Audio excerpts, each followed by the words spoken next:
السلام علیکم۔ آج کا جو ہمارا ٹاپک ہے وہ یہ ہے کہ حوالہ جات کیسے دیے جاتے ہیں اور کتابیات کیسے مرتب ہوتی ہیں۔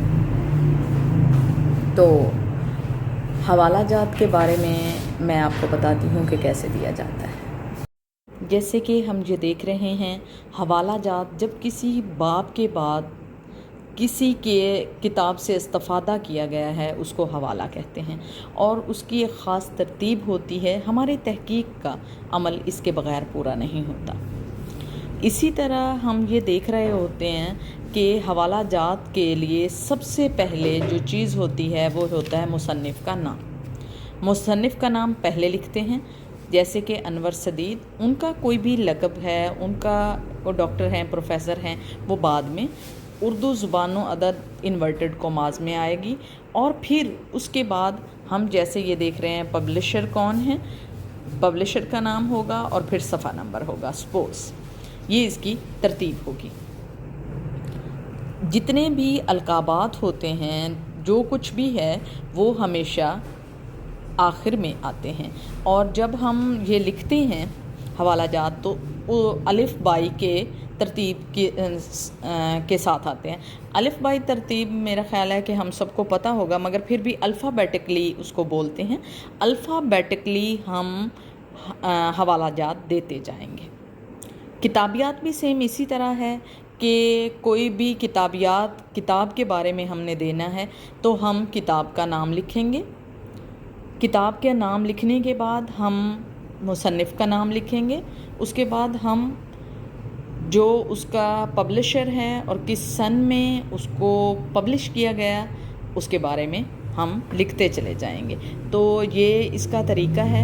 اور اگر حوالہ جات میں یہ ہے کہ ایک ہی کتاب سے ہم نے بہت سارے لے لیے ہیں حوالہ جات، تو ہم کیا کریں گے، ہم آئزن کرتے جائیں گے۔ ہم پہلے انور سدید ہیں، اس کے بعد اگر انہی کی کتاب سے ہم نے لیا ہے تو ہم آئزن لکھیں گے، پھر اگر ہم نے اسی سے لیا پھر آئزن لکھیں گے۔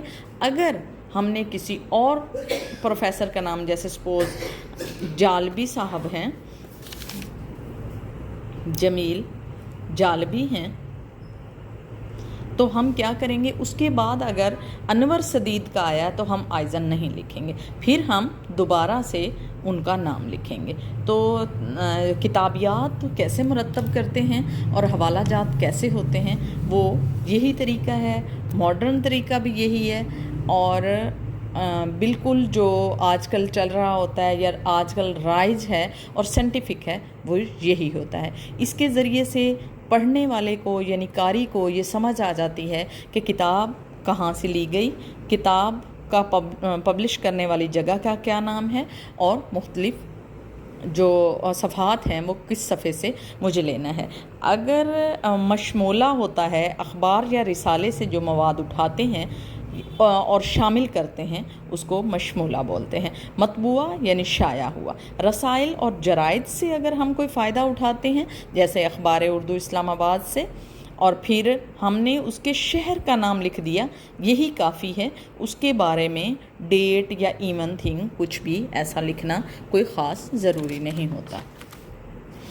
اب اگر ہم مرتبین کا نام لکھ رہے ہیں، جس نے مرتب کیا ہے، اور مصنفین کا نام لکھ رہے ہیں، تو پہلے کس کا نام آئے گا؟ مرتبین میں پہلے مصنفین کا نام آئے گا، جیسے کہ باغ و بہار ہے۔ ان کے مصنف کا نام ہے میر حسن، اور ان کو مرتب کیا ہے رشید حسن نے۔ تو ہم کس طرح سے کریں گے، پہلے ہم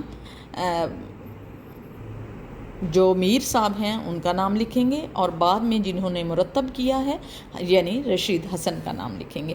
اب اس کے بعد آتا ہے انٹرویو، مقالہ نگات کی ملاقات بھی اس کو کہتے ہیں، ٹیلی فونک رابطہ بھی اس کو کہہ سکتے ہیں۔ انٹرویو اگر کیا ہے تو ہم کیا کہیں گے، جیسے سپوز ایک شاعر ہیں عباس تابش صاحب، ان کا ہم نے انٹرویو کیا ہے تو ہم کیا کہیں گے، بروز ہفتہ 12 اکتوبر 2024 بامقام شعبہ اردو BZU ملتان۔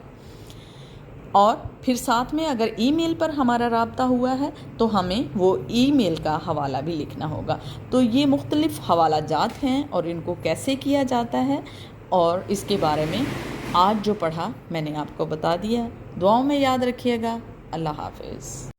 جی یہ آج کیا حوالہ جات کیسے لکھتے ہیں، کتابیات کیسے ہوتی ہیں، مرتب ہوتی ہیں، ان کو الفابیٹکلی حساب سے لکھتے ہیں جو کتاب کا نام ہے۔ بے شک وہ کتاب اونچی ہے لیول میں، پھر بھی ہم جو الفابیٹکلی حساب یا الف بائی کے حساب سے لکھیں گے، حوالہ جات بھی اسی طرح سے لکھیں گے، اور نام وغیرہ جو ہیں وہ ہم نام پہلے لکھیں گے، ان کے القابات اینڈ میں آئیں گے۔ اللہ حافظ۔